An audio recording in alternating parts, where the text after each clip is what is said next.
Hi guys and welcome back. So let's speak a little bit about what is happening in the household of Hannah Benta, Sabrina. These two were friends. They were tight friends, and they would do everything up together. So apparently, rumor has it that these two also shared, a very, some thing. They shared a man, and they were okay sharing a man until all hell broke loose.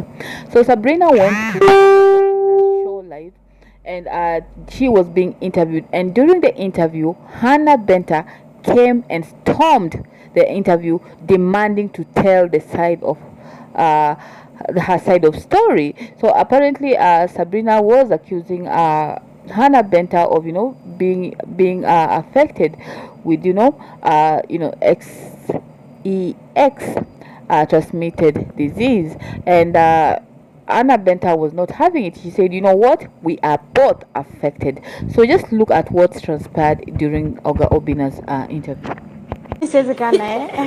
No, si ataka hapo. Okay. Ana huku. Huku.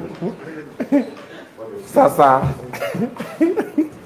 Uko fiti? Yeah, poa. Karibu kama inside. We? Vuta imbele hivi. Keti hapa. Karibu. Asante sana. Ukoaje? Hey daddy, let me call in a few. Mpaka daddy yako huku. Mwambie nisaidie iPhone. Mambo live. Okay, have you been? Been good. Yeah. Nimeona siku hizi umeamua kufa gari kufa driver. Makanga pia. Watatu, si ndio? Ulipimwa nini na mimi nikapimwa nini? Ulipimwa ukapatikana uko nao, yes ama no? Mimi? You can nataka ni record you because this is defamation. Unaweza ni record. Ulipatikana nayo, yes ama no? Na receipt zenye unasema uko nazo, ulete za Kisii zenye ulipimwa Kisii. Kaswende? Yeah. Mimi. Kwani hizo dawa ulikuwa na hapo chini za? Give me the results. Na utoe zako sawa? Dawa ulikuwa na hapo no protection. There was no protection. So kama nilikuwa na kaswende pia uko nayo. There was no protection in the picture we are sharing a man.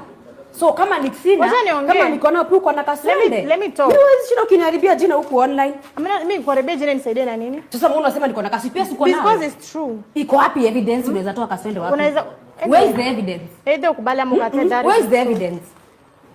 Uliona ile recording ilikuwa ya sijui Paris akiambiwa ati Sabrina had kind of a smell. Hiyo mimi nasema hata siwezi haribia mtu jina ama niseme mtu ako na nini. Hiyo infection kama ilimpata hatujui nani alikuwa na hiyo infection. Yes, kulikuwa na infection. Hatujui ni yeye ama ni mimi. Ulipatikana uko nayo ama kupatikana uko nayo? Ilikuwa na infection. Sio ulikuwa na unakapoma madawa. Hauku insert madawa Sabrina. Hauku insert madawa ili kujidanganya. Akilitumia kwa sababu wewe ndio ulipatikana uko nayo na nilikuwa nayo. Acha kudanganya. Na tulikuwa kisha tukapoa hizo madawa. Tukazinsert. Ona mtu anaongea sana na mwenye anaongea like babe hata ina haja niongee si ndio? Haina haja niongee sana. Ujuko huku kinyaga huko kwa nakasema. Haina haja niongee sana. Dawa zinanisatiwa like what do you mean kuinsert? Mbona unaongea na kuna zile dawa unapewa uweke kama uko na infection. Mbona unaongea ukiwa bitter? Why are you talking like? I'm not bitter. You are bitter. I'm just kama ningekuwa niko na kasoro ningekuwa na evidence kuja hapa. You are so bitter. Itoke wapi? So guys, for me, I feel like it is sad to watch such things escalate between friends, between especially women. It is extremely sad, and what they're exposing is not even decent to expose on each other. So that tells you what they do usually. When the curtains are locked, they share men and they have these infections and all these. I don't know. Do I believe Hannah Benta? Absolutely, I believe her. But it's very sad for them to expose each other in public. Oga Obinna on his part said that Hannah Benta was not invited in that interview, but she invited herself. And when she was invited herself, she requested to say the side of her story, and that is how she got in the interview, guys. So I'd like to hear from you. What do you think about this whole story? But let's just listen to Oga Obinna, giving his side of story. He says that he wasn't prepared for this, but he did call Sabrina and her boyfriend to just apologize. Yeah. Speaking about walking away, we saw yesterday night, there's a couple that walked away from your interview, but it did start so well. You invited them for an interview, then the third party came that they didn't sit well with them. Okay. So what happened yesterday was I invited Culture. Actually, I had not invited Sabrina. I invited Culture. There's a time I wanted to host Sabrina, Hannah Benta, and Captain Samir. And they told me they would come. Then sijui nani akakuwa mgonjwa. I think it was Hannah or Sabrina. Wakaniambia nani mgonjwa, we can't come. Then baadaye when they broke up, I reached out to one of them, ikakuwa tena hawezi kuja. So I reached out to Culture. Because remember, there's a time Akina Prince Chala came, they came with them. So it's like, hey, Culture ni aje, niko Mombasa, but I'll come. So when Culture was coming, then Sabrina said, I'm coming with Culture. I was like, okay, cool. The more the merrier. They came. We're having a very good conversation until we started speaking about the allegations for the UTI, STI, the whole shebang. So we're having this conversation, and then Hannah Benta calls me like 3 times. We went on an ad break. So when you came back, I was like, let me just call her on air. So it's lukumepanga. So I call her. Hey, Nini. In fact, I live 2 minutes away. I'm like, oh, cool. Come through. She came through. She was angry, expressed herself. She was not invited to the show. She came through to the show because she was watching what was happening. What I stand for as a journalist, I always believe there are 3 sides of every story. There's your angle, then there's the truth. Okay? But if you speak about her, it's only right that she responds to what you're saying. And if she responds, she better come with receipts, and you better come with receipts. So that's what happened yesterday. And Hannah came with receipts. The people are saying, oh, it's a bit late. And Sabrina did not have the receipts, but she was telling, hey, Ebu, bring the receipts for Kissy.